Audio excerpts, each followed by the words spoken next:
Sir, child ভ্যাকসিনেশনের importance কি আছে?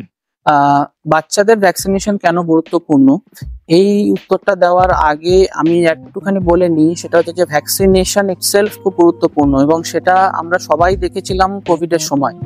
যখন কোভিড চলছিল, তখন কোভিড মহামারী যখন চলছিল, তখন গ্রাফটা আমাদের পুরোটাই ছিল ঊর্ধ্বমুখী।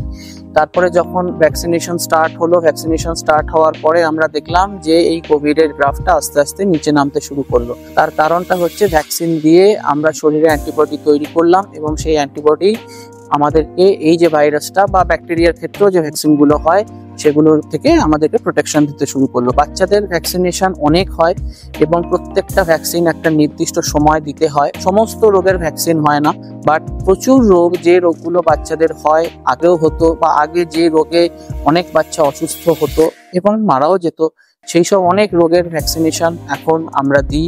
ইভেন সরকারিভাবেও যে ভ্যাকসিন আগে দেওয়া হতো না, আস্তে আস্তে বহু ভ্যাকসিন যেগুলো সরকার আগে দিত না, সেই ভ্যাকসিনগুলো আস্তে আস্তে আমাদের যে ভ্যাকসিনেশন শিডিউল আছে, সরকারি যে ভ্যাকসিনেশন শিডিউল আছে, সেগুলোতে আস্তে আস্তে প্রত্যেকটা জিনিস ইনক্লুডেড হচ্ছে। এর বাইরেও বহু ভ্যাকসিনেশন থাকে যে ভ্যাকসিন গভর্নমেন্ট দেয় না, সেই ভ্যাকসিনগুলো আমরা বাইরে প্রাইভেটে কোনো মা বাবা তার বাচ্চার ডাক্তারবাবুর কাছে গিয়ে সেগুলো নিতে পারেন।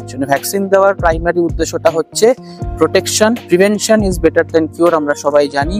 এবং ভ্যাকসিন দিলে আমার শরীরে অ্যান্টিবডি তৈরি হবে যে রোগের এগেনস্টে আমি ভ্যাকসিনটা দিচ্ছি, এবং সেই রোগের ক্ষেত্রে আমার বাচ্চা বা আমি যদি ভ্যাকসিন নিই, তাহলে তার ক্ষেত্রে আমি প্রোটেকশন পাবো। এটাই হচ্ছে ভ্যাকসিনেশনের গুরুত্ব।